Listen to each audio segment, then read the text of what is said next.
So in today's video we are gonna see, what if Deku was Superman and had harem? Before starting, make sure to hit that like button and subscribe if you are interested in MHA fanfictions. This story is MHA, Man of Tomorrow by LOSGHOST 10. Now without wasting any more time, let's dive in. Izuku had been through a lot this past year, from saving Bakugo and gaining the attention of his now mentor All Might to joining UA after saving his now best friend Ochako Uraraka. And it didn't stop there, as the USJ incident happened, and then shortly after the sports festival where he helped his newest friend Shoto Todoroki. But that didn't come close to what had happened recently. Izuku along with his entire class and sibling Class 1B had been attacked while at their summer training camp with the wild pussycats, but just like all the other trials he went through in his life so far, he didn't give up and fought his hardest, pushing himself to go plus ultra. Whether it be the sludge villain, Bakugo and Iida, Todoroki, or even Stain and Muscular, he always prevailed. That was until now. Now Izuku kneeled on his scraped knees, staring horrified at where he had seen the villains disappear with Bakugo. They were just gone with no way of reaching them all because he was too weak and hurt to get to on them. It took a full minute for the situation to sink in for all those present. Izuku was the last one, and when he did, he let out a gut-wrenching scream full of anguish and failure that reached all the way to the camp. It was also at this point he succumbed to the pain his adrenaline-filled body had been ignoring. He passed out in the arms of his friends and classmates, with his last thought being of his old childhood friend, Kaka-chan. I couldn't save you. I was too weak. Our green-haired protagonist wasn't sure how long it had been, but when he opened his eyes to see a void of swirling energy, he quickly started to panic. He sat up and got an eyeful of his surroundings, or to better described as a lack of one. He appeared to be in a misty and shadowy place, with the only thing being inside of it was an island of concrete he currently stood or sat upon. This confused him greatly, mainly due to him remembering being in the woods after failing to save Bakugo, and now was in, well, he didn't know what to really call it. Getting up fully, he walked around the concrete island looking for anything of interest that could explain why he was here and maybe what here was. It was however a fruitless endeavor, as he soon found out. There was nothing here, and Izuku started to panic. Okay, this is bad. Really bad. Did I die and this is purgatory or something? It would explain the nothingness and the fact I don't feel pain from the injuries I had received from my fight earlier with Muscular, but what about? His muttering started up as per usual, and to the figures who were watching just facepalmed or giggled and laughed at the broccoli's habits. That was until a feminine voice spoke up from behind him. Sheesh kid, you sure know how to talk, though it is sort of cute in a weird stalker type of way. Izuku turned around in a flash and got into a fighting stance. He saw the woman and other figures besides her and couldn't help but ask, excuse me, but takes a look around. Do you know where we are? The woman smiled and was about to answer before a bald man cut her off. Sure thing, kiddo. You're in one for Ak. The man was interrupted by the woman strangling him with her cape. Damn it, you bald bastard, I was talking to the cute broccoli. Blinking at the sight of the two fighting, Izuku looked over to the others and raised an eyebrow. Two of the men weren't looking at him, and the others were sort of strange in Izuku's opinion. One was frail with white unkempt hair. To his sides were a man made of golden flame, which felt familiar to him, and a shorter male with a high collar jacket with short black hair, and a little off to the side of them, standing alone, was a tall lanky figure with gray hair and a strange line going down his face. Can one of you explain, since they appear to be occupied? Izuku said, giving the two who were fighting a glance. The other's sweat dropped and the white-haired one stepped forward. Yes, I believe I'd be the best to do that since I was the first. To keep it simple, you're inside one for all and we are the past users. That's the second and third over there, and this is the fourth Hikage Shinomori. The tall bald one is Daigoro Banjo and is the fifth, and the other next to me with the tall collar is the sixth, named N. Izuku mentally noted this all down and turned to the woman and the flaming man. So the woman must be Nana, the seventh user and mentor of my predecessor All Might. He told me a little about her, but I think he understated how pretty she was, and if I'd hazard a guess, the flaming man represents All Might Sensei. The first and fifth laughed at this, and N simply nodded. The first then did a facepalm and said, I seem to have forgot to introduce myself. I'm the first user and my name is Yoichi Shigaraki, but I believe it's time we discussed why you are here. At this, Izuku perked up and looked at the first with his full attention. Yoichi, seeing this, gave a lame approving nod and started to explain. So you basically evolved the quirk to something even we who are inside of it are unsure of. But I must commend you on the genius idea of having one for all active as long as possible in a low percentage and gradually upping it once you get used to it. Although I think figuring out a way to have it on while you sleep was a little too much even for us. Izuku blushed and rubbed the back of his neck. Why yeah, but I can't say it didn't help with stamina training and help me improve, but yeah, the whole sleeping with it on was probably pushing it a little. The first smiled at the newest successor and nodded. That being said, what you've done is quite extraordinary. I believe we would call it quirk singularity, but even that would be a stretch due to how much it's more evolved for it to basically be in its own category now. Izuku tilted his head confused. What do you mean? One for all still feels the same and works the same way from the very first day I used it. At this, Nana shoved the unconscious body of Banjo to the side and brushed herself off. Oh, but that's because it never had the time to fully integrate the new changes. Think of it like a update on your phone that you put to update at night when you're sleeping. It's kinda like that, but with an extremely powerful quirk that's gonna become even more powerful and do things that we have basically no idea about. Quote ... Holy all might, are you serious? The greenette shouted. Nana giggled at the fanboy and patted his head. Yup, so basically you're getting a new and improved one for all. And not just that, but we think you'll maybe get our quirks too, or a form of them, since we don't really know anymore since it's changing so much. Izuku was even more surprised to hear this. I'm gonna have more than one quirk. That's outrageous. Maybe I'm just having a fever dream or something from the drugs the hospital have gave me. The tall brunette woman rolled her eyes and flicked the green-haired boy on the forehead. Hey. None of that, we are super real, so don't get your fanboy panties in a bunch. Izuku pouted and rubbed the spot where he got flicked before he realized this was all real. Oh okay, so, I'm gonna become more powerful than even All Might after this. I mean seriously, with that many quirks and with one for all getting stronger with every time it gets passed down, that would mean I would already become stronger than All Might. With this newly evolved quirks I would have more of an arsenal to use in. Once again he started rambling, making everyone's sweat drop. Even the now awake Banjo sighed and rubbed his neck. Nana, your successor sure does know how to pick M. At least he's not into that weird stuff like N over there. N sighed and rubbed the bridge of his nose. For the last time, I'm not into BDSM. Just because I wear a leather jacket with a tall collar doesn't mean anything, and if anyone here was into that stuff, I'd be you with that leather jacket exposing your chest and your quirk that can bind people. Banjo turned and growled. You're just jealous that I have a useful quirk for combat and you don't. The two started bickering like siblings, finally knocking Izuku out of his ramblings and making him notice that he started feeling strange. Guys, I'm feeling pretty weird, like super weird. The others looked his way and were surprised at what they were seeing. For one, Izuku's once blackish-green hair was now a blackish-blue, and his eyes, which were once green, changed slowly to blue like his mentor All Might. What? Why are you all looking at me like that? And are you guys getting shorter, or is that just me? Said the now evolving boy. Nana, who was the closest, was the one to speak up. Don't be surprised, kid, but you're kinda changing, like physically changing. It's probably the quirk evolving finally, and these new changes are the outer indicators of it, probably. Izuku's eyes widened. Wait, what? How am I changing other than height, since I can kinda tell I'm getting taller by the fact I'm seeing some of you without needing to look up anymore? And what do you mean, probably? Yoichi sighed and cleared his throat to gain Izuku's attention, which he did. By the looks of it, your eyes and hair color have changed to blue instead of green, which is rather interesting. Maybe it might be because Toshinori was your direct predecessor, so maybe some of his traits like eye color were passed down to you. It's quite fascinating actually. Izuku tried to calm himself and gulped before he nodded his head. Okay, is there anything else? Nana walked up closer to him and looked him over. Your freckles have faded a lot, to the point you won't notice them unless you're right in your face. Izuku initially blushed at the close contact, but understood she was doing this to help him. Not long after, she backed up and looked him up and down. It seems you're gaining more muscle mass too. That's interesting. Wonder why that is. I'd suggest you ask your doctor when you get out of here.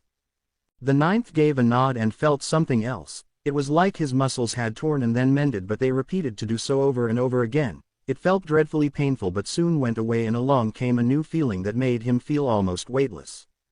Scratch that he was weightless as he started to float up into the air, but unlike Nana, who had to gain core muscles and use momentum to direct where she flew, he could direct it with his thoughts, which confused Nana, but Yoichi explained it could be the work of One for All improving her quirk for him, and it may do the same to the others like he mentioned before.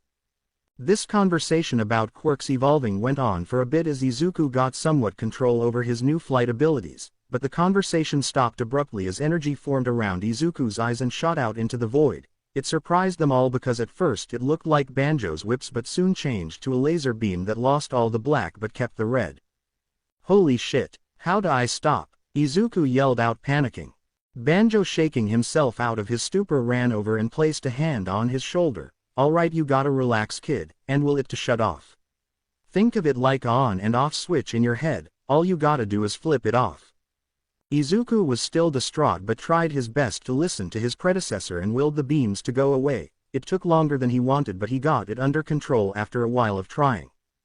Gasping and panting, Izuku laid exhausted after that, but he didn't have time to rest as his eyes began to burn slightly. Rubbing them, he realized he was looking through his hand and was able to see his bones.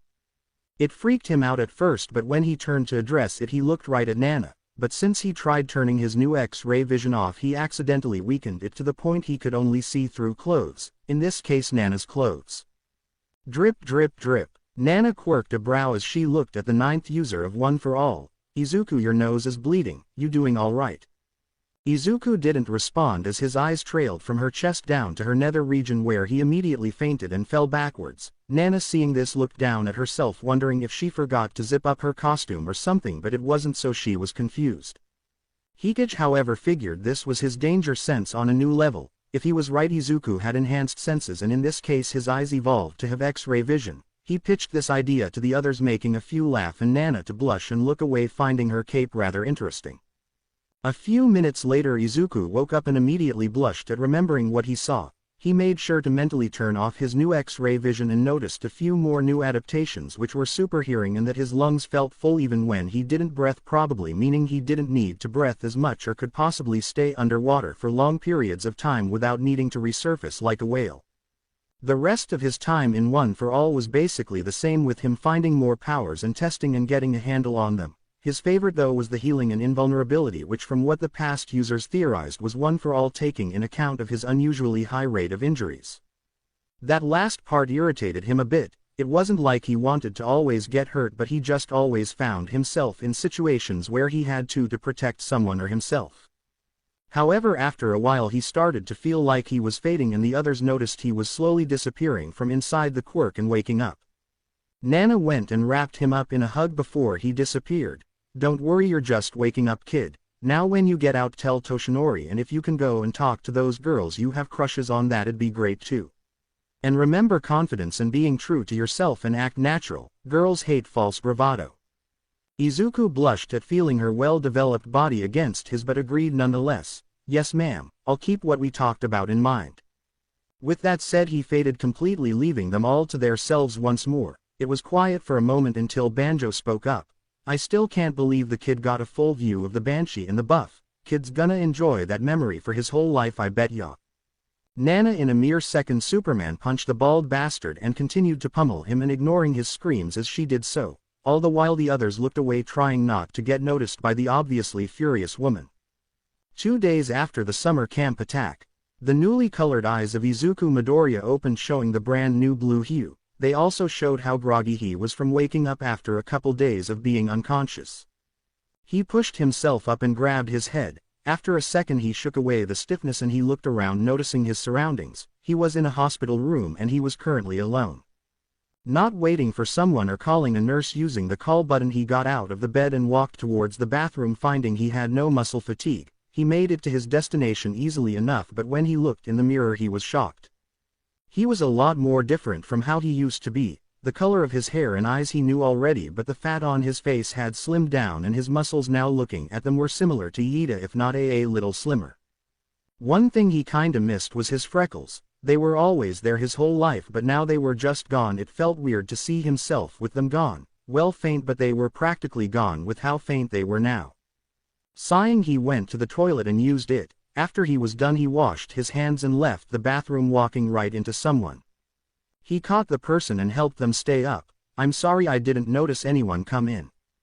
The person was none other than Momo Yaoyorozu, who wasn't alone as a good chunk of his class was also there. He could guess the others either weren't ready to get out of the hospital or had gone home to their worried families.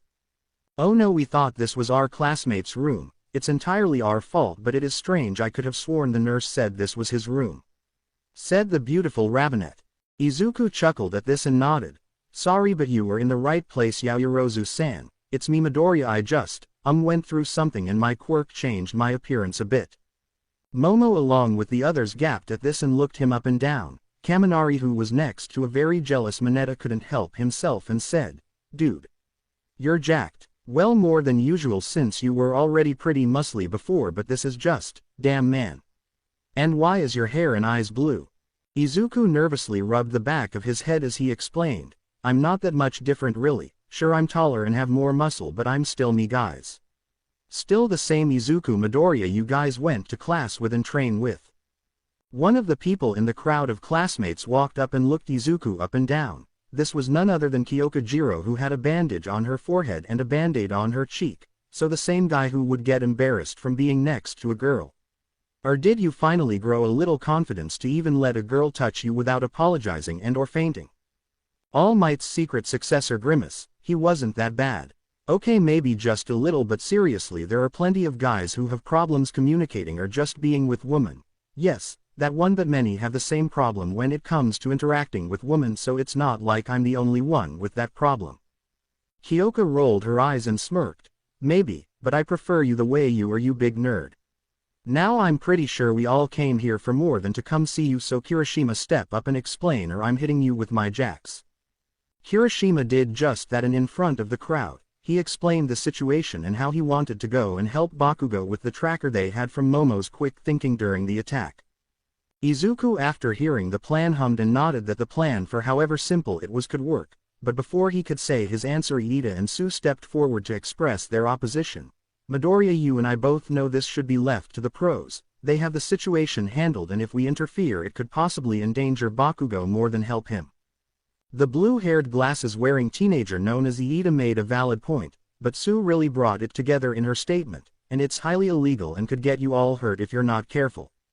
The newly evolved teen gave their words thought and agreed to a degree. Sure, it was illegal, but if they wore disguises it may just work. But then again, he was the only one with complete invulnerability besides Kirishima, so he and his shark-toothed friend needed to be more thoughtful of the others. Looking over the group, he thought of who had the best quirks and abilities to escape if necessary. After a few more moments he came to a decision. "All right, I say we do this, but only if we play it smart. Those like me and Kirishima can go because we have invulnerability, and yeah, that's a new evolution of my quirk with a bit more to it, but it's too much to explain right now, so we'll leave it at that. Other than that, Yaoyorozu, Jiro, Iida, Shoto and possibly Hagakure, if she thinks she's up to it, would be the most likely to be effective and or escape the area if need be." The room went silent for a while after this, but those who were mentioned were in deep thought. Most were on board, but a few had problems with it. Hagakure shook her head.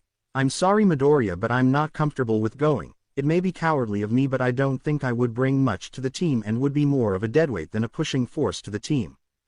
Izuku turned and saw Hagakure giving the beautiful blondish green-haired girl a nod of understanding. It took a moment for him to realize that he actually saw her, not just her clothes but her face and hair, everything.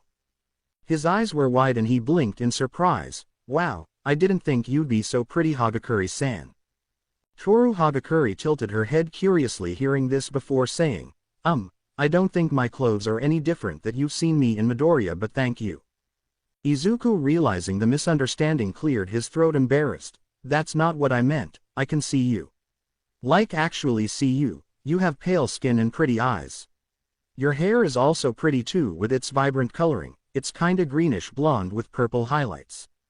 Toru knew immediately that Izuku was telling the truth. She doesn't remember what she looked like, but from the pictures of herself as a baby she knows the color of her hair, and what he just described was exactly how it looked. She covered her mouth in shock before it registered, and she couldn't help but hug the ninth user. "Please tell me what else. Do I still have the mole under my left eye? Do I look pretty and cute like Uraraka, or more elegant and dignified like Yaoyorozu?" Izuku blinked along with the others, who were super surprised by this new revelation. Izuku before his mind registered it his mouth went on autopilot. Yes, it's still there, and I'd say you look more like Uraraka but have a very pretty face similar to Yaoyorozu's. I didn't mean to say that. Not that you're both not pretty but that I didn't mean to speak my mind. Yaoyorozu was blushing up a storm along with Toru, who was for the first time complimented on her appearance. Izuku was stuck in between a rock and a hard place now as the entire room looked at him. Jiro grinned evilly and slapped his shoulder. Looks like you've grown a lot more than in height and muscle. Seems you've finally grown a pair, and I like that. Maybe now you could start flirting with cute girls. Izuku coughed on his own spit and sputtered. I can't just go around flirting with girls like you, Jiro-san. Girls like me? Asked Jiro with a deadly look in her eyes. Izuku, not wanting the Kaminari treatment and totally forgetting his invulnerability, quickly replied, girls like you and Momo, who are really super pretty. He blushed more at being forced to say what he thought about the two girls liked it but tried not to show it. That was until Yaoyorozu's voice was heard. I believe we're talking about saving Bakugo, not flirting with Midoriya, Kyoka-chan. Kyoka shrugged. What, can't a girl admire a handsome guy? Besides, it's not like I'm the only one drooling over him. I saw you legit drool as you looked at him after he caught you. At hearing this, Izuku stammered and Momo gasped. I was not. And even if I was, why would you point it out? Kyoka rolled her eyes. Obviously because it's fun to see your reactions. I mean, just looking at you makes me smile. From behind her, Kaminari snorted. More like smirked like a maniac. A sharp jab of her jacks to Kaminari's ears were her response, after which the room started to talk about the plan in more detail. The group decided it would be Izuku, Kirishima, Momo, Iida and Kyoka. The rest weren't going but gave their support, and not long after a doctor and Izuku's mother Inko came into the room. Izuku said bye to his friends and that he'd meet up with them later. When he turned, he saw his mother, who was obviously surprised by his new looks but shook them off, just being happy that her son was safe and sound. The doctor who did his medical scan was heavily surprised by the new invulnerability and even more by the demonstration of his flight and other abilities. The doctor eagerly documented each and every ability in detail and updates his quirk registry for him. It took a while because of all of the test, but by the time it was all over, Izuku was a bit mentally tired. It didn't help that his mother kept looking at him strangely. Mom, why are you looking at me like that? Inko sighed deeply. It's just, with your newly gained invulnerability and all these other new powers, it feels a little ridiculous to worry about you, but I just can't help it. Izuku couldn't help it and smiled at his mother, giving her a soft nod. I sorta understand. Just a few days ago I was training to take punches and improve my overall toughness, and now I realize all those heavy punches to my stomach were for nothing. Inko giggled. Yes, I could see how all of that could be wasted. But it also is a little funny. Izuku laughed and gave a bright smile. Yup, can't deny that. Say, have you talked with Auntie Mitsuki? You know, since Katsuki has been taken. His mother sighed at this and looked downcast. I have, but her and Matsuru aren't taking it too well. Strangely enough, Matsuru is the one who's pissed off while Mitsuki is simply worried sick. Izuku stayed silent, wondering if he should tell his mother about he and his friend's plans. He pondered it for a moment until he was brought out of his thoughts by Inko. Izuku, I know what you and your friends are planning. I overheard you while in the hallway. Oh, by the way, which one of those girls are you interested in, because it sounded like you were flirting with two or more of them? The one for all user paled and facepalmed as his cheeks burned red. I sorta like one or two of them and maybe a few more, but I don't think anything will become of it. I mean, they're all great and amazing while I'm just me.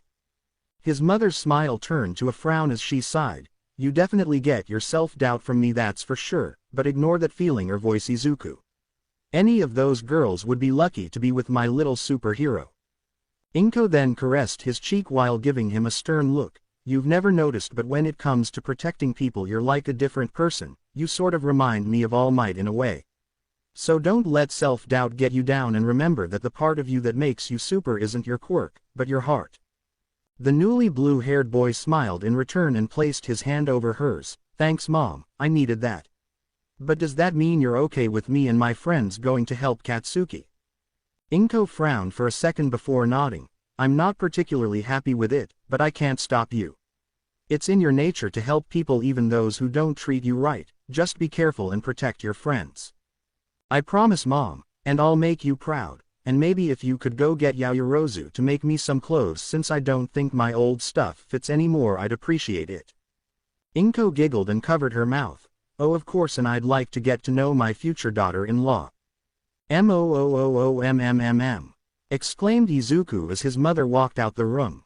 Our main protagonist had just said goodbye to his mother as she drove off back to the Bakugo residence. He was glad she understood the situation and let him do what he was going to do, but now all he felt was the full seriousness of what he was going into. He and his friends were going into a villain raid to find their classmate, and said villains were the very same who attacked and almost killed them on multiple occasions at this point. It was daunting, but Izuku wouldn't dare buckle under such little pressure. He had done things much more dangerous than this with even littler odds of getting out safely. So with a deep breath and exhale he turned and met eye contact with his group. Momo and the others had just walked up to him and he was filled with determination. The others noticed and in turn were a bit surprised but soon found their own resolve. They all quickly moved in the direction of a clothing store and each got a disguise. Izuku actually didn't need to, since the clothes he got from Momo and the new looks were probably enough to disguise himself, although he was curious on why Momo made him the clothes she did. She had made him some blue jeans, red boots and a blue long-sleeve shirt with some strange symbol on the front that he didn't recognize. In all, no one would question it because of how it pretty much blended in, as if he was your average hero fan or something. Well, mostly blended in, as he soon noticed. After everyone came out in disguise he saw how most had jackets or even a turtleneck in Kyoka's case. That's when he looked around and saw that the people around him all wore cold weather clothes. But for some reason he didn't feel the cold. He wasn't even chilly. In fact, it was probably due to some sort of invulnerability to harsh weather. Maybe it was part of his new abilities he didn't notice yet, since some were more subtle than others. Apparently he wasn't the only one to notice as Kyoka walked up to him and placed a hand under his shirt. Huh, you're pretty warm and snug under just a long sleeve. Is that another ability or something? Blushing at the contact of Kyoka's hands directly on his abs he gulped. I think so, but without testing I won't say it is or isn't. Kyoka gave a soft hum to this and laced his hand with hers, causing Momo to pout and the other guys to tilt their heads in confusion. Only Kirishima had a clue of what was happening but wasn't sure, since he didn't see the pair as compatible until now, since he rarely saw them interact with each other. Huh, guess Midobro is good at getting girls, maybe a little too good if Yaoyorozu's pout is saying anything. Thought the red-haired shark boy. Momo Yaoyorozu was unsure why her heart felt a pang as her best friend held hands with Izuku, and absent-mindedly went over to the two and grabbed Izuku's other unoccupied hand, making the guys except Kirishima even more confused. Clearing her throat, Momo spoke up. I believe the saying is, sharing is caring. It would be rather rude to not help warm up our hands, Midoriya-kun. Izuku blinked in disbelief but went along with the request. Sure, I'm okay with it, but don't you two feel awkward holding hands with someone like me? Kyoka rolled her eyes at hearing this. If by someone like you mean a handsome guy who is a perfect gentleman, then yes, I think we'd like to hold your hand and absolutely won't mind if it's you. In fact, I think Yaomomo and I would especially like it if it was you holding our hands. Momo, still feeling strange in her heart but now slightly different, agreed with her purple-haired friend. I must full-heartedly agree. I personally would love it if you held my hand more often, if that's okay with you, Midoriya-kun. The ninth user Simple shook his head in agreement. Well, if you're both okay with it, then sure, I'd hold you hands if you ask, but I think it's time we start walking since we're becoming a public spectacle. Indeed, apparently having two girls fawn over one handsome-looking young man would gain the attention of others, to the point some even started taking pictures and videos of them. Sadly, this would have unknowing effects in the future. With so much attention on the group, they all ran off and started on their way to the marker on the GPS. It took them a while, but they soon arrived at what seemed to be a warehouse in the industrial district. Problem was, it was nearly morning by now with how late when Izuku was released and met up with his friends. The little shopping trip just took more time out of their little operation. Yet thankfully the raid, from what Momo heard, was being conducted in the morning to catch the villains off guard. This also meant they needed to be quick and spot Bakugo as soon as possible to be able to get him out. The group walked towards the building with Izuku using his X-ray vision to see into the building. What he saw made him grimace, which was noticed by Kyoka. What is it, Beefcake? You sense something off. Izuku didn't blush at the nickname since he was in his more serious persona. I used one of my new powers, that being X-ray vision, and looked into the warehouse, and it's super not good. Kyoka and the others perked up, looking towards him to explain. When he noticed their looks, he sighed and told them what he saw. I see tanks with nomus like the ones at the training camp, Hosu incident in the USJ, but no Bakugo. Kirishima growled in frustration and hit the side of the wall while Shoto patted his shoulder in comfort. Izuku wasn't too far behind Kirishima in anger, but he knew he needed to keep a cool head and continue to search the building with his X-ray vision. It was a few minutes later that, due to his enhanced senses, Izuku heard an explosion at least halfway across the city, and he saw heroes come on scene to most likely raid the warehouse. He turned and instructed his friends, "Alright, act natural, and if something happens just keep calm and we'll move to cover." He earned nods from the others and they all watched as the warehouse was raided. However, not long after, just a couple minutes in, the warehouse exploded, throwing shrapnel everywhere. No one was hurt due to Mount Lady think swiftly by blocking the debris with her enlarged body, but the situation soon worsened as the League of Villains were teleported through a goo-like matter. Izuku could hear the others curse beneath their breath, and he couldn't help but agree with some of them. This was looking to be a shit show in the making, and right in the center of it was their Bakugo. The group moved to cover behind a concrete wall, and Izuku started forming a plan in his mind. His mind moved extremely fast, but all the planning he did was for naught as a new challenger entered the fray. A tall man in a suit and black mask appeared and started mocking and fighting the heroes. This was pretty bad, but what was worse was the sheer pressure the man emitted, striking fear in everyone there. "What all for one looks like? Ah, heroes are here as well. Since you're all here uninvited, I might as well give you all a good welcome," said the menacing figure. The man shot his hand forward and sharp red and black tendrils exploded out of his fingertips, heading straight for the heroes. Most dodged, but Mount Lady wasn't able to, as she shielded civilians and police in the area. The giantess fell to her knees with blood leaking from her arms and some more smaller cuts along her abdomen. The heroes like Kamui Woods and Best Genus tried their best to fight the man off, but it was to no avail as he systematically defeated them all using an arsenal of quirks. "Now that the heroes are dealt with, I believe we still have business to attend to. Bakugo, I'm still waiting on an answer if you join me in my league," said the man. Izuku and his group gulped in fear and awaited Bakugo's answer. Unpredictably, the blonde bomber raised his middle finger towards the black-clad man and yelled out, "Fuck you, I'm not joining some daddy-issue group. And besides, I bet you all talk about your feelings and shit, and that just ain't for me." Everyone's sweat dropped at this, but the man just laughed and held his hand out. "What a pity, but at least you'll be remembered as someone who made me laugh. Goodbye, young man." Just before he could attack, All Might came flying in out of nowhere, striking the man with a Carolina smash. However, the fist was caught and the man simply spoke as if nothing happened. "Oh, All Might, I see you've grown old. It would have taken you about half the time to get here if you were still in your prime, and that punch was pathetically weak." All Might just glared before speaking. "I could say the same for you all for one. It should have taken you at least another 10 minutes of monologuing before you started killing the people around you."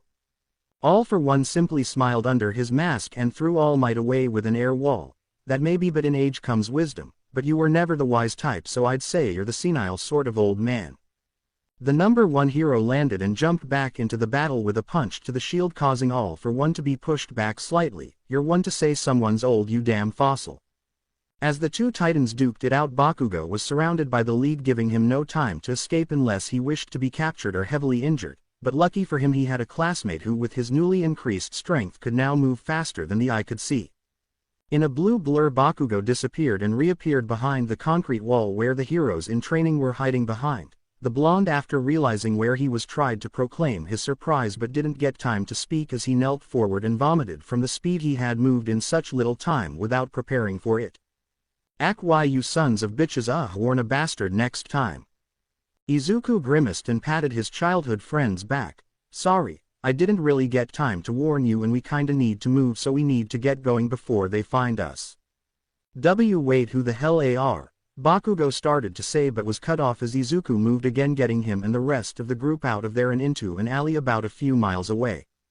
This time all of them clenched their stomachs, and a few, like Bakugo, Kirishima and Kyoka, vomited in nearby trash cans. Izuku, seeing this, sucked in through his teeth as he felt sorry for his companions, but he also knew it was for the best to get out of there as quickly as they could, so didn't say anything. It also dawned on him that maybe he didn't need to take so many of them with him in one go, but that train of thought was for another time, because right now he had to console a pissed-off Kyoka who started jabbing him with her jacks on high volume. "You fucking himbo, what the hell was that for?" she yelled at him. Izuku simply raised his arms, not even feeling the jacks hit him. Besides the small shakes his skin felt. Sorry, but we really needed to get out of there, and that was the quickest way without getting noticed. Even so, warn us like Bakugo said, next time or no more flirting for you. The purple-haired girl exclaimed. The ninth one for all user simply tilted his head and asked, "Wait, you're gonna continue flirting with me?" Kyoka facepalmed and groaned. That's the thing he gets caught up on. "Oh whatever, let's just get out of this alley, it stinks of vomit." From behind her, Kirishima sickly apologized, "Sorry." Kyoka huffed and walked out the alley, dragging Momo and Izuku with her, and the others shakily followed behind. Walking for a bit, they stopped and were now in underneath of a massive TV depicting the fight between All Might and All for One. From the looks of things it had gotten worse and the league was nowhere in sight. The man in black however remained and was putting up a good fight against the symbol of peace. They watched on as the number one hero struggled to fight his arch-nemesis and was even forced to undo his transformation, making almost everyone besides Izuku gasp in shock and surprise. The news anchor watching it all couldn't help herself as she commented how the fight was not looking good in favor of All Might. Our protagonist clenched his hands anxiously, knowing that this was not going to end well. The fact All Might's weakened form was revealed was already bad enough, with the ramifications in and the things he thought of made Izuku worry even more for the future after this fight. All Might Sensei is in deep trouble. He's out of time and his body is failing him. If things come down to it, I'm going to have to step in and save him. Laws be damned, I will not let my mentor die to All for One's hands, but will All for One stoop low and reveal One for All. It would demoralize the public and maybe even put a target out for myself, even if he doesn't know it's I who hold it," thought the successor of the number one hero. The fight continued on until All Might was forced back and in front of a civilian woman who had been trapped under rubble. All Might was barely able to stand and watched on as his nemesis approached him with his arm fully imbued with quirks. Momo and Kyoka went to grab a hold of Izuku's arm for comfort, but to their surprise he was gone. But the slight breeze they felt told the story of what happened, and the reality of it was about to hit them. "Kyoka, where did Izuku go?" "He was right here," asked the Ravenet. The purple-haired girl went wide-eyed and replied, "I don't know, he was right here a second ago, you don't think?" The half-said question caused Momo to pale and turn to the screen in anticipation along with Kyoka. The boys in the group noticed how tense they were and on seeing them there but Izuku missing, they all figured what was happening and turned back to watch the screen in just as much worry. With All Might and All for One, the strongest villain in history simply stared at the disheveled and weak-looking All Might with the sockets that once held his eyes. "Look at how much you've fallen. To think the great and mighty All Might has become a shell of his former self, all due to my attack all those years ago." All Might couldn't retort as his mouth was filled with blood. He could hear the woman behind him begging him for help and he was powerless to do so. He felt like a failure. Here he was against his most hated enemy and he could do nothing but stand shakily on his legs like a skeleton propped up on strings, and to make it worse the bastard in front of him was monologuing like a textbook villain. If he could he would punch the bastard or even spit in his face if it didn't shoot pain through his body, but just as he thought this the villain's words finally struck him out of his thoughts. "Say, your successor. Do you believe he's capable of fighting me in your stead, because this is rather boring." "What was the kid's name again?" He put a hand to his chin in thought before smiling and proclaiming, "Ah yes, how could I forget? His name is Izuku Midoriya if I'm not correct." All Might went wide-eyed but soon clenched his teeth. It seemed All for One wasn't just going to kill him but put pressure on young Midoriya by outing him as his successor and pupil, all by broadcasting it through the news helicopter above them as they recorded the fight. "Leave him out of this, All for One. He's not ready yet to face someone like you, and even if he was I'd still like to get my punches into that ugly mug of yours," said Toshinori with his eyes lit aflame. The news anchor in the helicopter watching and recording this all couldn't help but speak on the matter to those watching. "You've heard it here, folks at home. It appears that All Might, our beloved number one hero, has a student to replace him by the name of Izuku Midoriya.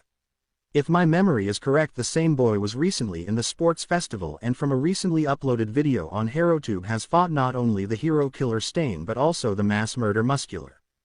Those watching were shocked to hear this. but none more than Izuku's friends and mother who were watching from their homes. The group he went with on the street were just as shocked to the point Bakugo dropped his angry face for one of surprise. Inko actually fainted after sputtering, and it was only due to Mitsuki and Masaru Bakugo for catching her, although even they had to give each other surprised looks due to their own bewilderment. All for one hummed at Toshinori, putting his hand to his chin once again. "So you admitted it. I thought I'd have to bring up how long you've been training him, but I guess that was for naught. It'll be entertaining how the boy reacts to your dead corpse in my hands when I go and visit him after this. I can't wait to see his expression of horror and maybe take a picture to look at after I dispose of him." The number 1 villain powered up his arm with multiple quirks, even more, about to finally end the 8th user of his brother's accursed quirk. "Say hello to Nana for me, and tell her how much of a failure you were for failing your student just as she had." All Might tried to pour one for all into his arm to block, but the quirk was past the point of being embers and were now ash in the wind, so with a small sad smile he said his last words. "I'm sorry Midoriya, I hope you can move past this and grow stronger than I could ever imagine." The fist of All for One shot forward and the villain flew towards his enemy with a sick and demented smile on his face. "Goodbye All Might." Toshinori closed his eyes awaiting the impact, and all those watching held their breath, horrified by what they were seeing. Many prayed for a miracle to save their beloved hero. WHCH felt so foreign for them to do. And yet it appeared that those prayers were heard as a miracle happened. All for One, who was flying towards Toshinori, was hit midair and sent sailing into a few buildings and finally stopped after landing in an overturned apartment complex. Toshinori opened his eyes after a few seconds of not feeling any pain, when he saw a tall muscular young man with blue hair and eyes similar to his own floating similarly to his mentor Nana. He was unsure if he had died or not. But how the young man turned towards him and flew over, hugging him in a tight embrace, he somehow knew it was real. The cherry on top was when the very recognizable voice of his successor came from the young man. "All Might Sensei, I made it just in time. Are you okay? Do you need me to get you medical attention?" Toshinori was confused for a moment until he realized that the boy in front of him was his successor and student. "Why, young Midoriya? How do you look like this, and what in Kami's name are you doing here?" Izuku rubbed his neck nervously as he sheepishly explained. "It's complicated, but basically my quirk evolved and changed my appearance a bit, along with giving me new abilities to go along with my super strength. And as for why I'm here, well, it's a hero's job to meddle where he's not supposed to, right? You taught me that, and I won't let your teachings go to waste, especially when it means saving your life in the process." Toshinori couldn't believe what he was hearing, but after a moment formed a soft smile. "I did a good job teaching you about what it means to be a hero, but maybe I did too good of a job. You do know you'll be in big trouble after this, right, young man?" The 9th user grimaced a little bit, gave a reaffirming nod. "I know, and I'll take any punishment placed on me, but I think we have bigger things to worry about at the moment." Turning around, Izuku and All Might saw All for One coming out of the rubble of the building he was flung into and brushing the dirt from his suit. "Ah, the successor arrives just to die with his master, how very touching." Izuku glared and started to float off the ground. Strong words coming from a man whose face looks like the potatoes I peeled a few days ago. All for One hummed before he clapped. "Now that's surprising. From my reports on you, you're supposed to be a weak, stammering little boy. I wonder where all this bravado is coming from." The teen just crossed his arms, looking the villain with a stern expression. "Well, like my mother told me, don't let self-doubt get me down, and remember that the part that makes me super isn't my quirk, but my heart."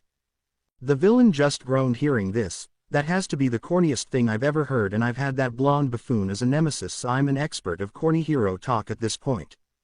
Izuku couldn't help it as he blushed a little but held his ground. "Then it seems the time for talk has ended. I'm putting you in bars for my master and all those before him."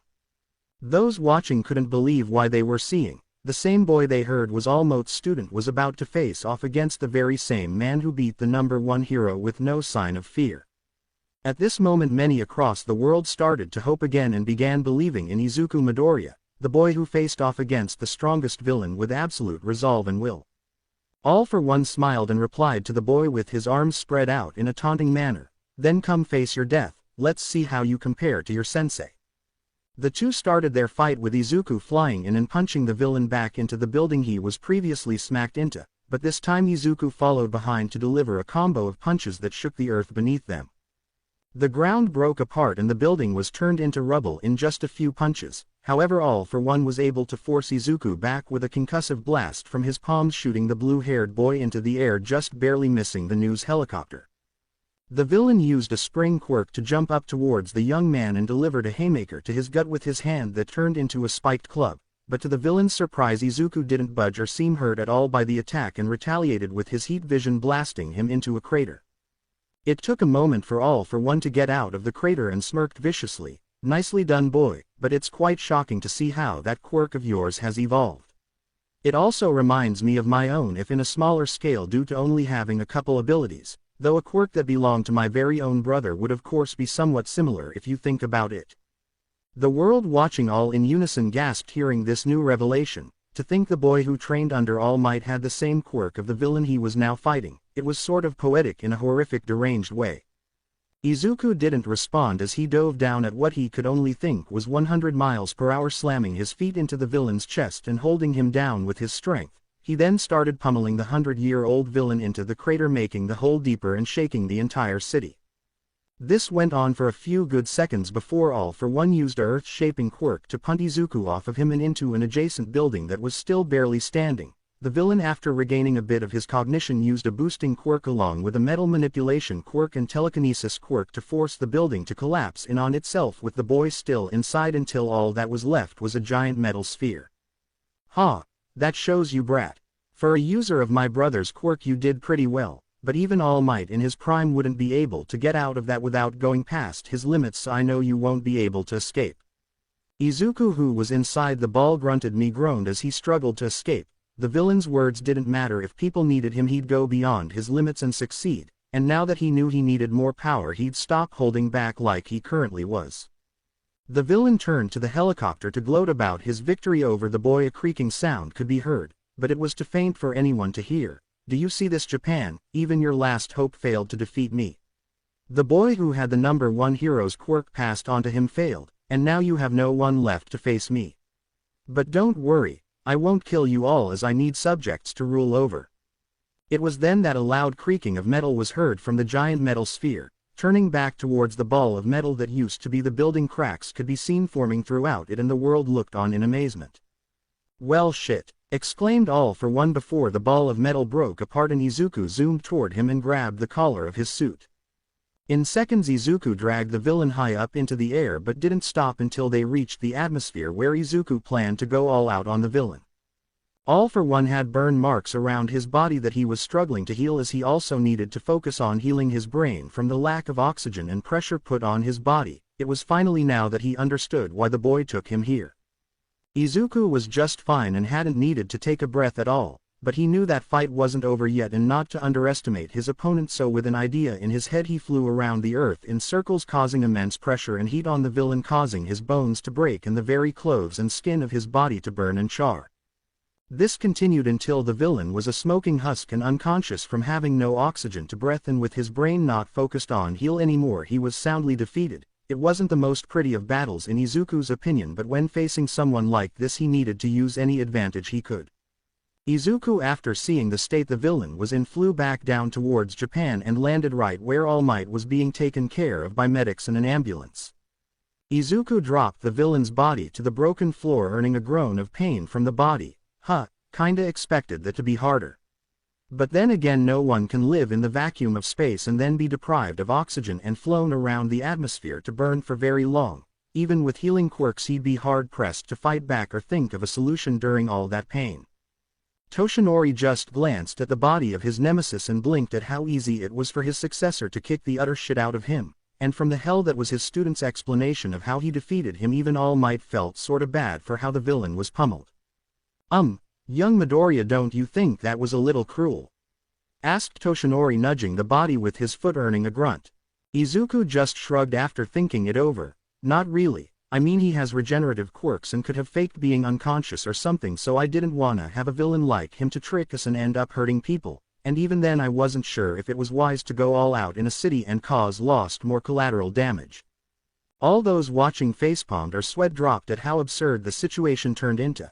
At one moment they were watching their beloved #1 hero fight for his life, but now they watched that very same man's student basically dismantle the villain who was terrorizing them and revealed lots of secrets. It didn't take that long for a few police officers and heroes to arrive on scene and help cuff All for One and start helping the people who were trapped in the destruction of the battle. All Might, now looking at his successor, noticed a new jarring detail he had missed as he was too preoccupied with how terrible All for One looked. "Midoriya, my boy, I think you should go home for the time being." Izuku turned and tilted his head at his sensei. "Why's that, All Might sensei?" Toshinori blushed and turned away with a grimace. "Well, to put it simply, you sorta burned off all your clothes and are now standing naked with the news helicopter still recording you. Quote. Wait, what?" Looking down at himself, Izuku found that he was indeed naked, and after looking up saw mostly everyone looking or turning away awkwardly. Those few looking at him were a female reporter and Mount Lady, who were both giving him admiring looks. "Oh, crap," spoke the boy as his entire body glowed in a deep blush. Izuku in a blur of speed flew out of Kamino and towards his home, all the while mentally berating himself. "Oh Kami. They saw everything and I didn't even notice."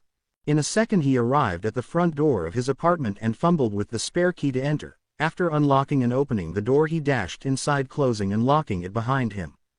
He ran towards his room looking for clothes but remembered he outgrew them all. "Shoot, I'll have to borrow some of Dad's old ones." Going towards his mother's room, in a towel he wrapped around his waist, he retrieved some old dusty clothes from when his dad was still alive. They were more formal than he would have liked, but a button-up shirt and dress pants were a lot better than nothing. After dressing himself, he went and fell face first into the couch, letting out a deep exhausted groan. "I can't believe my luck. First Bakugo gets captured and One for All's relationship to that villain were revealed, then my fight with that villain, and now this. Can my luck get any worse?" Ding dong rang the doorbell. "Oh, you've gotta be kidding me," exclaimed the poor teen in an emotionally tired voice. Getting up from the couch, he used his X-ray vision to see through the door. This allowed him to see a few reporters and cameramen. All Izuku could do was pale at the sight. "How did they find out where I live already? The fight literally just ended." He wasn't able to panic for long as shouting could be heard, and when he looked through the door again he saw his mother holding back his Auntie Mitsuki from kicking the asses of the nosy reporters. Quote. Huh, what good timing in their part. "Oh God, I'm getting a scolding from Auntie Mitsuki. I'd rather deal with the reporters than that," the blue-haired boy cried out dramatically. The door soon opened and in came Bakugo's parents along with Inko. They entered into the apartment's living room where they saw Izuku sitting with a pale face. "Hi Auntie, Uncle, what brings you to our home on short notice?" Mitsuki rolled her eyes at the question before going over and smacking Izuku upside the head. It didn't hurt him, but it did make him look down since he didn't wanna hurt her hand by not moving with the smack. "What the hell were you thinking? That was super fucking stupid to fight such a strong villain, and what's this talk about you being All Might's successor or whatever?" yelled the irate blonde. Chuckling nervously to himself, Izuku tried calming the woman down. "Gee, that's a secret between me and All Might sensei, and besides, isn't it better that we go and pick up Kachan before he gets mad that I left him with the others?" Mitsuki just glared at the teenager for a second before conceding. "Fine. We'll get the brat, but once that's over we're going to have a talk with All Might and we're getting answers." Izuku gulped at the woman but nodded in agreement while thinking, "Sorry All Might, but it seems you have one more tough opponent to get through before really retiring. I just hope she goes easy on him." Before much more could be said, a knock was heard at the door. Mitsuki, thinking it was more reporters again, grumbled about stupid vultures and how she'd show them why you don't mess with people and mind their damn business. Stomping towards the door, she opened it with anger burning in her eyes, but that anger went away as soon as she saw the principal of UA, and along with him were a couple heroes, those being Eraserhead, Present Mike, and finally Midnight. The Chimera smiled joyfully at the woman. "Ah, I do believe you're the mother of young Bakugo. It's good to meet you again, but we're here for Midoriya if you could get him for us." Mitsuki narrowed her eyes and crossed her arms. "And what are you gonna do with him?" Aizawa at hearing this sighed and explained. "We're merely going to talk to him and bring him to the hospital where All Might is being kept and have reports of your son being it, not only to get him checked out for any injuries but to get answers from both Midoriya and All Might on what exactly is going on." He also grumbled under his breath about the fact the rat probably already knew and just wanted to see the drama of them finding out for themselves, but luckily only a few heard that last part. Mitsuki glared for a moment before sighing and rubbing her head. Fine, but when we get there I get to ask some questions of my own. Nezu gave a nod of understanding. Of course, that is perfectly fine and reasonable. The blonde woman gave a nod and went inside to get the others. When she came out to the door with them, Izuku greeted his teachers apprehensively. Good morning Midnight Sensei, Mike Sensei and Aizawa Sensei, and hello to you Principal Nezu.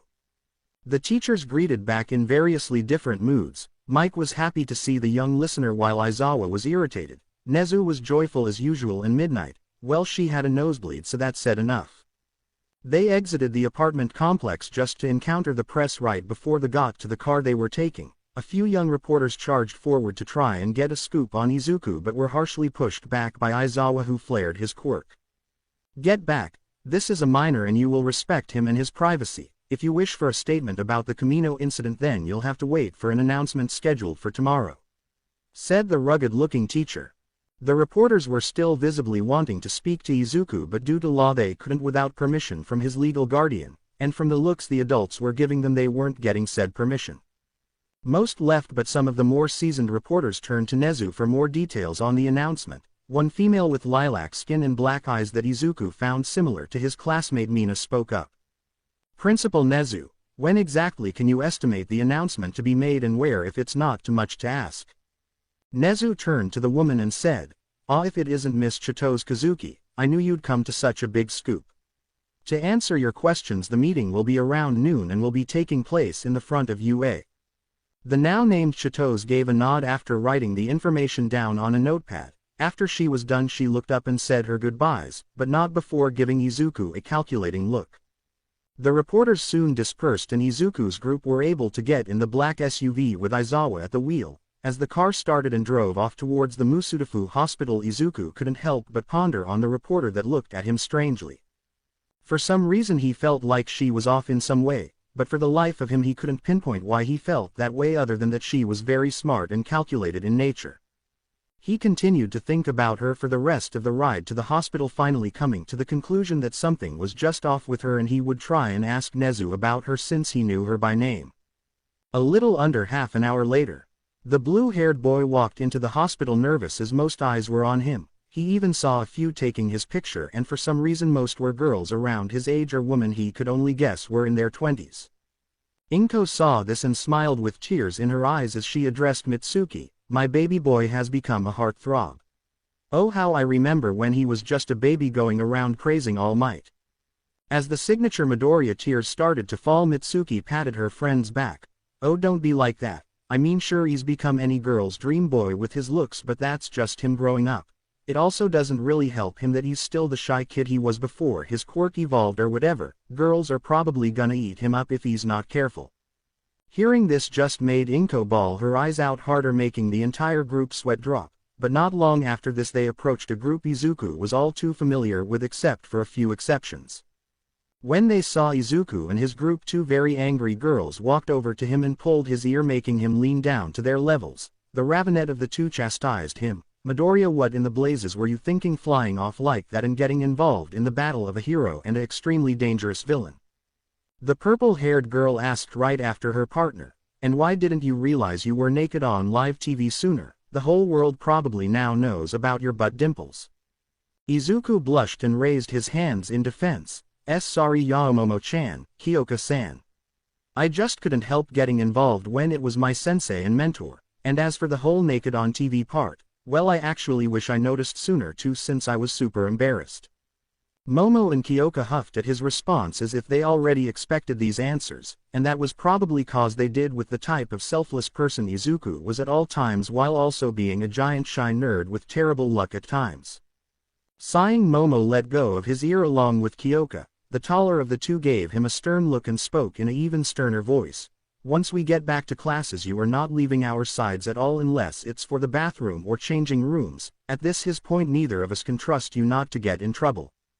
Izuku paled at this and tried defending himself. I don't get into trouble, all the time.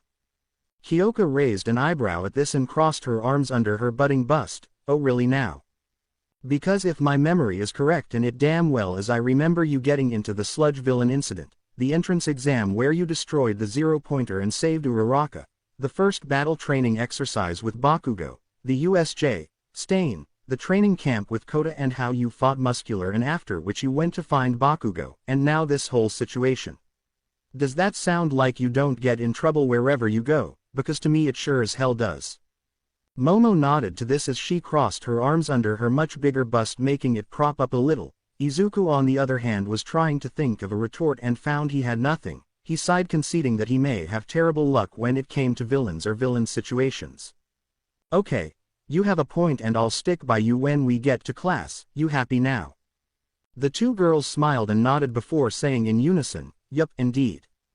Just a little ways from the trio were the girls' parents, who each gave their spouse a look of wonder, thinking about if their daughters liked the same boy, because from their angle it sure looked like it. A woman looking similar to Momo walked over to the trio along with a woman looking like an older and more mature version of Kyoka. Once in front of the trio, the one looking like Momo spoke up, getting their attention. "Excuse me, young man, I'm Momo-chan's mother, Sariza Yaoyorozu, and over there is my husband, John Yaoyorozu. If it's not too much to ask, are you perhaps my daughter's boyfriend?" "Yup," made Momo's mother Bayonetta, for no other reason than that I could honestly see it being true for some odd reason. The man Izuku looked over to waved, giving a smile too soft for how rugged he looked, but Izuku gave a wave in return before he realized what he was asked and froze in place. Mother," exclaimed Momo as she held her face while blushing a deep red. It was now that the woman looking like Kyoka started speaking. "I'd actually like to ask the same. I'm Mikajiro, and my little girl has never acted like this for a guy in my memory. Either she messes with them or straight up mocks them, so this is definitely new for me." Now it was time for Kyoka to get embarrassed and have her Jax cover her face along with her hands. "Mom, don't say such things, and don't make me sound like a tomboy." Mika gave her daughter a look and asked, "Are you really fighting the fact you're a tomboy? If you didn't need to wear a skirt to your school, I know you would be wearing baggy pants, and you can't deny it." Kyoka spoke with her Jax rolled around her index finger. "Maybe you're right, but you don't have to make me sound like that while in front of Beefcake." "Beefcake, huh? Thought you'd come up with something more original for your boyfriend, but then again it's better than something childish," spoke Mika while holding her chin. The purple-haired teen groaned dramatically while Momo was still trying to defend that she wasn't in a relationship with Izuku to her mother, who just so happened to poke holes in all her explanations, causing Momo to stop trying entirely. As this was all happening, Izuku was still frozen in shock, making his mother worry a little. Off to the side, she turned to Mitsuki, who simply shook her head before saying, "Remember how I said girls would eat him up? Well, apparently he's already been trapped, and I don't think he even noticed until now. Wanna go and meet your future in-laws?"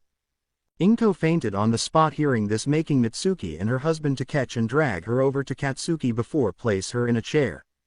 While they were at it, they got to greet their son, hugging him as they were reassured he was fine by the boy next to him, who just so happened to be Kirishima, and Mitsuki couldn't help but poke fun at her son. "Oh, it's good to see my son has such a nice boyfriend already."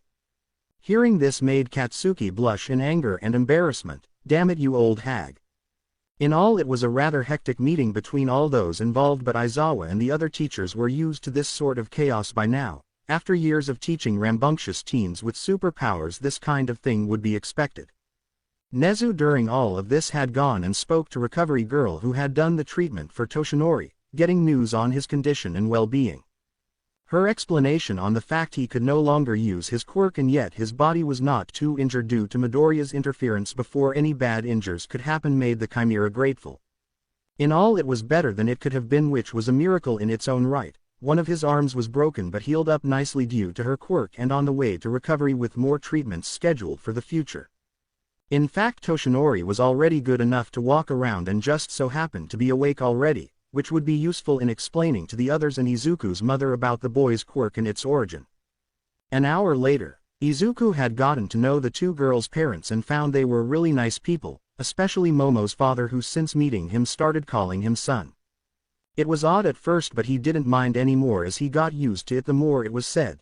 There was one slight problem though with all of this, and that was the fact the girls' parents believed he was their daughter's boyfriend, and after speaking with each other agreed it was a fine idea to have him be their daughter's shared boyfriend. Now he didn't know why they came to such an agreement, but from the way his mother started getting along with them all he couldn't just upright and deny it.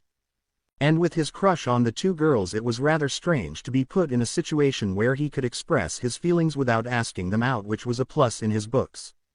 Shoto, Iida and Kirishima had already left since they were in good health and didn't have anything to say or do, and ended up saying their goodbyes and that they'd meet up when classes started again. That left Momo, Kyoka and Bakugo's parents along with Izuku's mother to mingle, and found they all got along swimmingly, much to the teens' annoyance when it came to telling embarrassing stories to each other about their children. "Oh God, where's the damn teacher to come and rescue us when we need it now?" yelled the super annoyed blonde Pomeranian. Kyoka agreed with this statement full-heartedly. "Yup, I'd even take Midnight Sensei intervening with another sex ed lesson than hear one more story about me doing something I have no freaking memory of." The others, who were all slumped in their seats, gave groans of agreement. Meanwhile the adults hearing this all smiled and laughed at their children's antics until the principal and the teachers returned with a bandaged All Might besides them. "Ah, hello young Bakugo, Yaoyorozu, Jiro and Midoriya. It's good to see you all," said the blonde bandaged man. Izuku got up in a literal second, accidentally using his incredible speed to get up out quicker than the eye could see, and dashed towards his mentor. "Oh, thank Kami All Might Sensei, you're all right. I mean, I knew you were from how I saw you earlier, but what I mean to say is that I'm glad you're doing okay and not as bad as I used to look, all strung up in cast." Toshinori smiled and chuckled before he patted the boy he knew as his successor on the head. "I understand perfectly how you feel, young Midoriya. It's good to see that you're getting accustomed to your new additions to your appearance and abilities." Izuku blushed a little embarrassed but smiled back. "Thanks All Might Sensei, and yes, I've been doing well getting used to my abilities. I do make some mistakes every now and again though.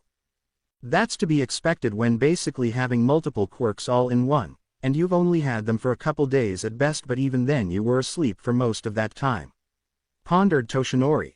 Before this conversation continued to go on, a cough came from the side, causing both to turn towards the cough. It was Aizawa, who was tired of all the small talk and wanted to get the important stuff dealt with. "If you two could stop reminiscing like a father and son, we got questions we want answers to." The two One for All users blinked before looking at the others, who were giving them looks of interest. That's when the two knew they were going to have to spill about it connection and the secret of One for All. Especially since the public would probably be getting it explained anyway. There wasn't really a problem with it. The only problem was how long it would take and all the extra context needed to be explained. "Okay, I guess I should start from the beginning," started Toshinori Yagi, also known as All Might, getting into the nitty-gritty of it. A few hours later, it had been quite some time since the secret that was One for All was revealed, and not only that, but Izuku's life before Ua and his struggles of living quirkless. Izuku still remembered how his mother cried and how Bakugo looked down guilty from it all. What was worse was when Momo and Kyoka hugged him as they cried. He had long ago became numb to those days of being quirkless, but seeing how the others reacted made him understand just how bad it was.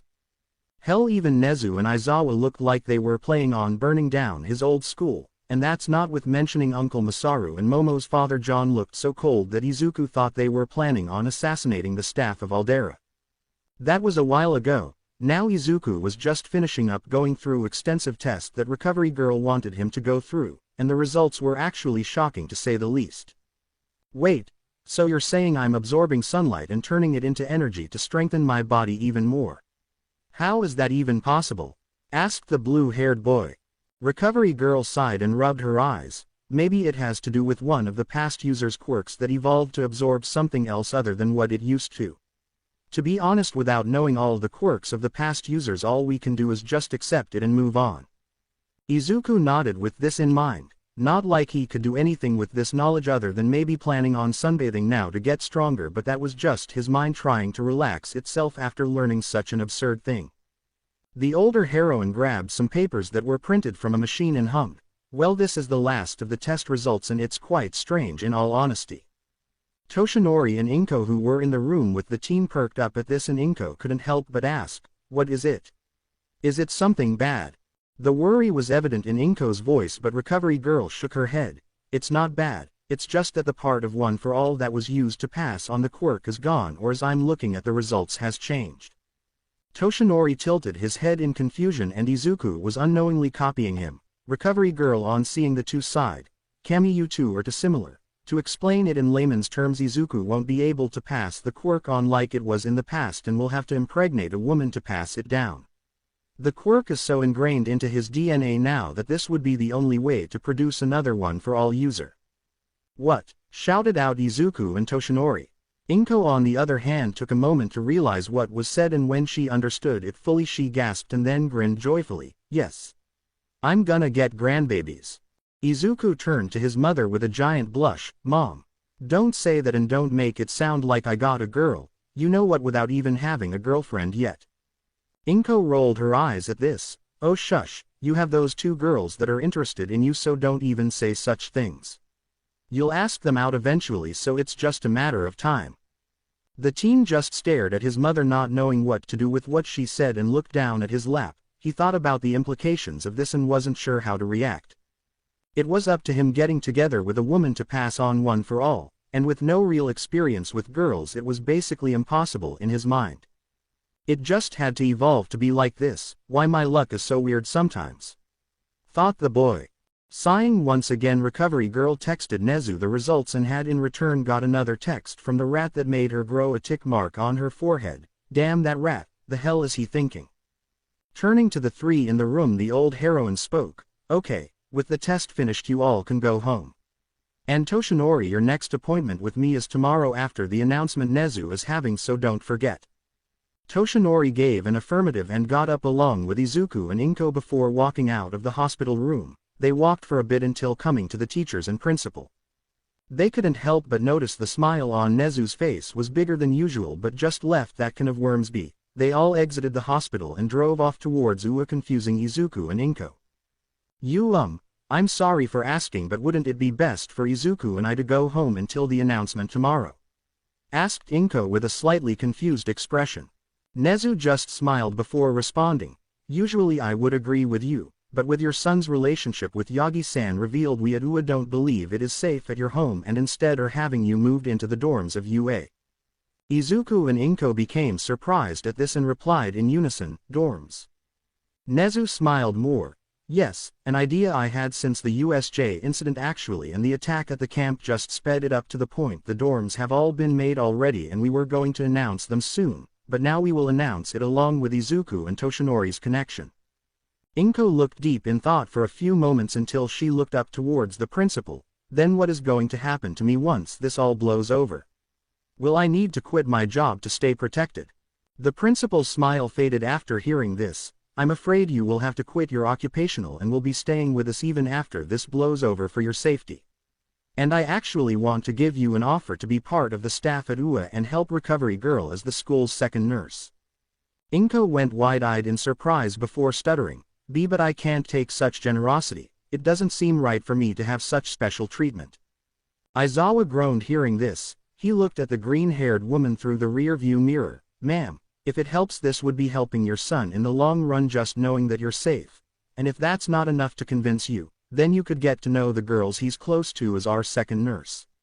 I'm in, said Inko immediately after hearing the last part, causing Izuku to become embarrassed again.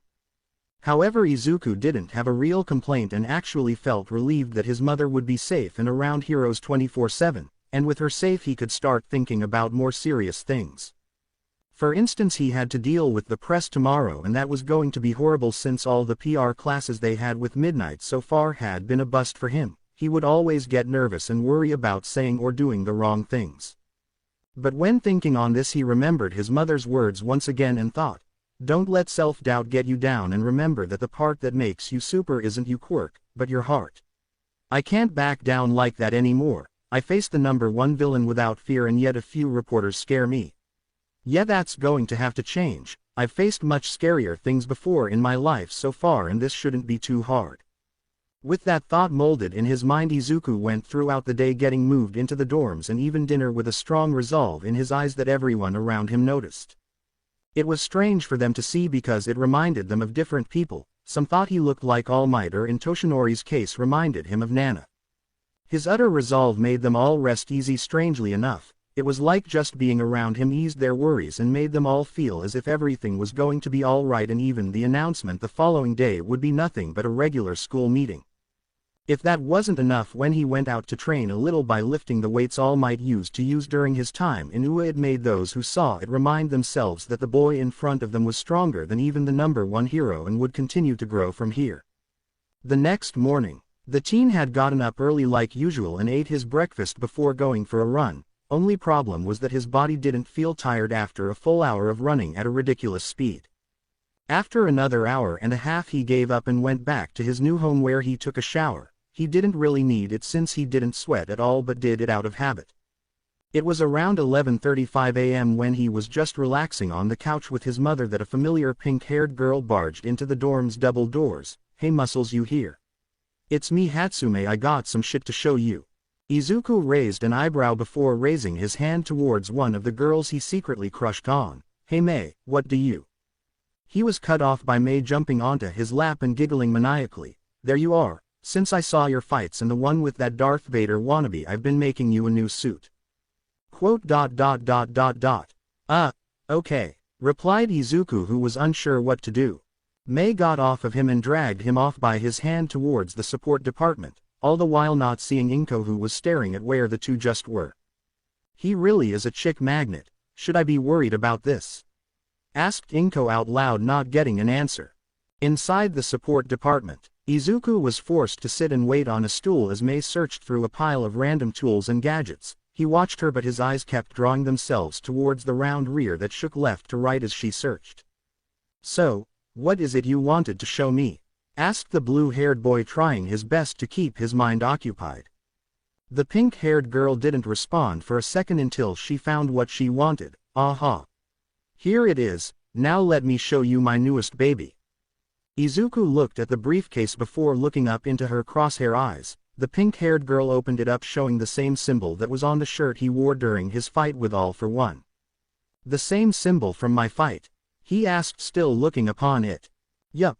I saw you and thought it looked good with all the blue and the red boots, and when I heard you were the direct student of All Might, I just couldn't help myself in making this," explained the girl as she puffed her chest out. The 9th user took the contents inside the briefcase and took it out, looking at it in all its glory. The costume was mainly blue with red boots, a red belt and a red cape with the symbol on the chest. In Izuku's opinion it looked great, and reminded himself of some of All Might's younger years and some of his more comic books type costumes that weren't really popular, but Izuku liked them more than some of the older ones his mentor wore. Turning to Mei, he could see her drooling with anticipation. Not wanting to let her down, he used his super speed to change and in an instant was wearing the hero costume. It showed off his muscles a bit more than he wanted, but it was super comfortable, and from the way Mei looked at him he could tell girls would like it a lot more than he was comfortable with. "Mei, you alright?" he asked with a slight blush. Mei Hatsume, the exuberant girl she was, did the unthinkable. She had launched herself at the boy and wrapped her arms and legs around his torso, and the only thing that kept him from falling over was his super strength. "You look awesome," exclaimed the girl loudly as she looked up from where her face was pressed against his chest. Izuku could just chuckle at her. "Yeah, you did a pretty good job, but why make me a new suit when I already have my green one?" Mei rolled her eyes hearing this. "Because that thing was too small from how much you've grown, and besides, if you're All Might's successor then you're gonna need to at least have a little homage to him, and that thing looks tacky compared to my baby." I mean, I guess that makes sense, and my old costume was more for practicality than looks. But with my newly gained invulnerability, all the padding and bracers wouldn't be needed, and taking all that away would just leave me in a green jumpsuit, making me look more like an electrician than a hero," explained the teen. Mei just nodded her head. "Yup, and with this suit you could easily wear it under your clothes like in the comics. No need to go home and change when you got it on you already. And I used an old clothing mixture from All Might's beginning suits during his time at UA, so you won't go naked in front of the cameras again from being on fire." "I guess that makes sense and would be really useful," he said while rubbing his chin. It was right then that his phone rang and he picked it up with Mei still attached to his body, but he didn't seem to notice. "Hello." The voice of the principal came through the phone, speaking in his usual cheerful voice. "Midoriya, it's almost time for the announcement. You're required to come to the front, and when you get here we'll debrief you on what to saw and act." Izuku replied back. "Yes sir, I'll be there quickly, just give me a moment." He hung up after hearing his principal say goodbye and looked down to his chest to see Mei asleep. Apparently she did another all-nighter from how he just noticed the marks under her eyes. Smiling at the girl, he separated her from his body and placed her down on the couch specifically reserved for her since power loader kept finding her passed out at her desk. He took out a blanket from the side and covered her before he left.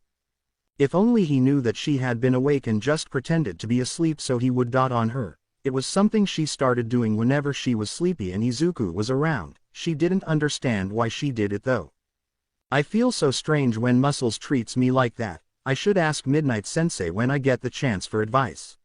She thought to herself before going to sleep for real this time. Izuku made his way towards the front entrance of UA until he froze in place realizing his stupidity. How could I forget to get change back? Oh well, I can just go and get my clothes really quick. Using his super speed he ran back to the studio grabbing his clothes and putting them on over his costume like Mei instructed. To his surprise it was concealed very well and didn't feel uncomfortable to him at all. Mei never fails to impress. But I gotta go. Maybe I'll buy Mei lunch as a thank you, Izuku said before running off towards the entrance. In another blur he made it back to where he was before and walked the rest of the way until he was met with Nezu and a woman to his side. Hello Nezu sir, and to you too ma'am. Nezu smiled with the woman doing the same. Ah, nice to see you again Midoriya. As you can see this is the president of the Public Safety Commission Makima and she would like a word with you. Hello, as you've been told I am Makima, no last name so just Makima is fine. And I would like to say I am the president of Japan, would like to give you our thanks for your intervention the other day, and you will not be in trouble for doing the right thing.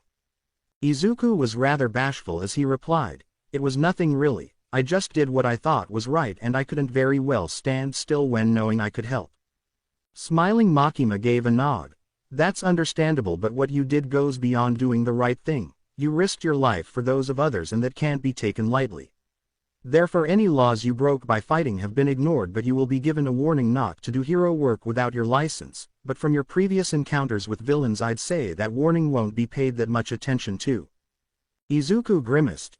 Yeah, my luck isn't exactly what we would call good. But I guess having a great school and amazing friends outweighs the bad.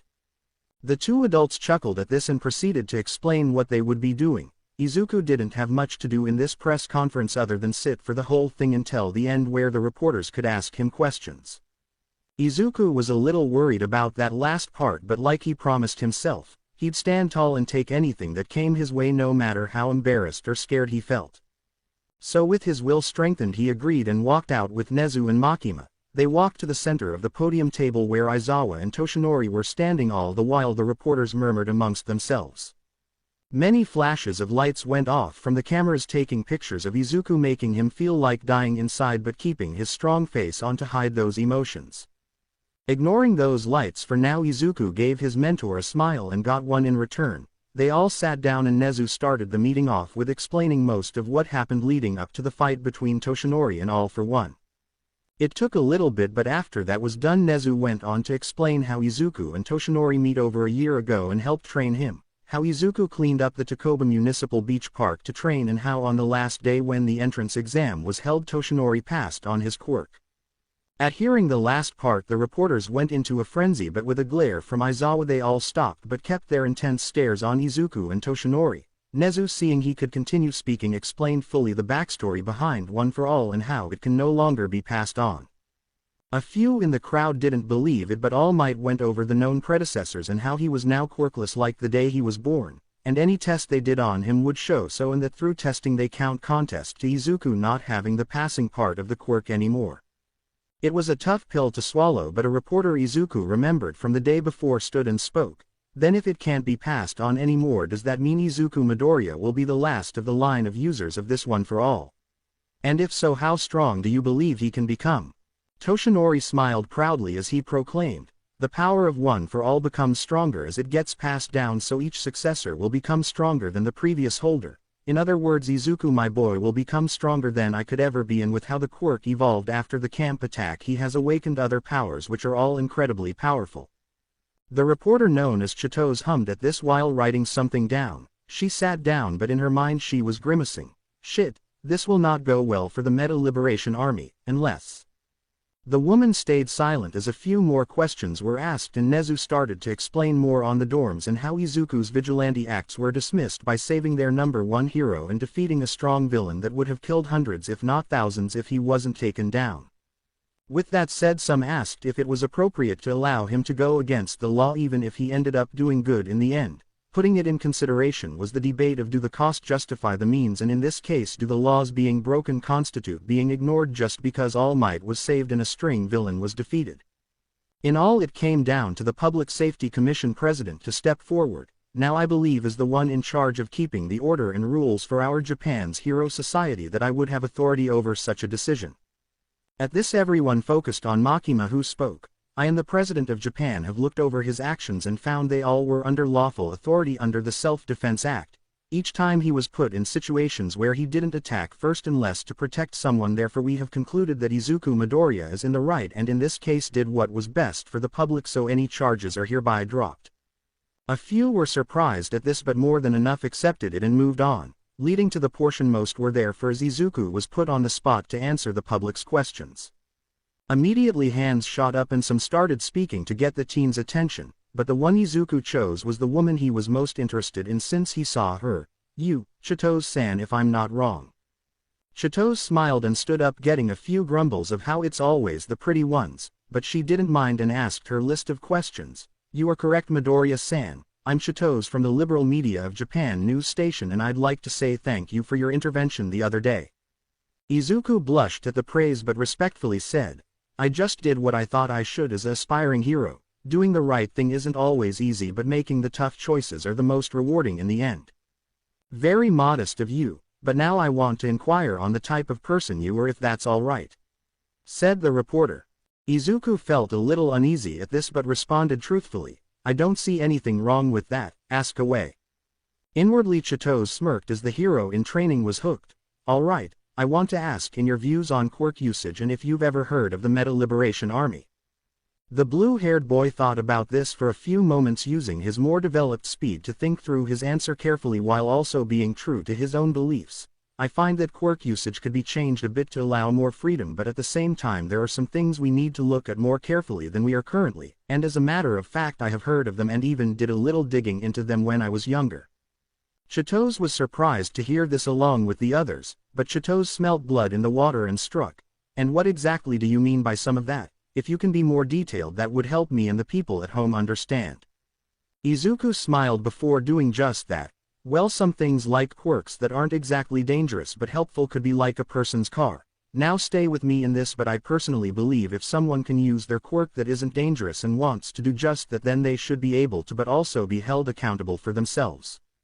He got a few intrigued looks as he continued. For instance, they should have a quirk usage license so that those who aren't heroes are able to use their quirk in their line of work if it helps, and some policies could be put in place for accountability and accidents. This way, if someone just wants to use their quirk to fly around, they can if they have a license, but if they get into an accident or end up hurting someone, then the right course of action could be taken. Upon finishing what he believed to be asked of him, he started to explain the last part. I did research on the Meta Liberation Army when I was younger after hearing about them from a couple teachers. I researched the founder and his beliefs and how since his first proclamation for freedom for those with quirks and how that proclamation of freedom has been twisted so people who want to use their quirks with no repercussions and instill sense of superiority depending on how strong someone's quirk was. In all, I'm disappointed in how the Meta Liberation Army has evolved into what it is today. Chitose became angry. But a good amount of what Izuku had said wasn't exactly wrong, so she didn't attack him on it and kept her cool. All of your ideas are interesting, but what do you mean by what it is today? Do you believe the Meta Liberation Army is still active after all these years? Izuku sighed before looking at her with a stern gaze. Yes, it's very much still active. After all, in my search of answers to who they were, I joined an online group chain I found from an encrypted flyer online. I went down the rabbit hole, and using a few skills I gained of programming and hacking, I was able to get into the server holding some key members of the organization, and I now remember where I've seen you before. Clothed reporter woman started to sweat. And where would that be from?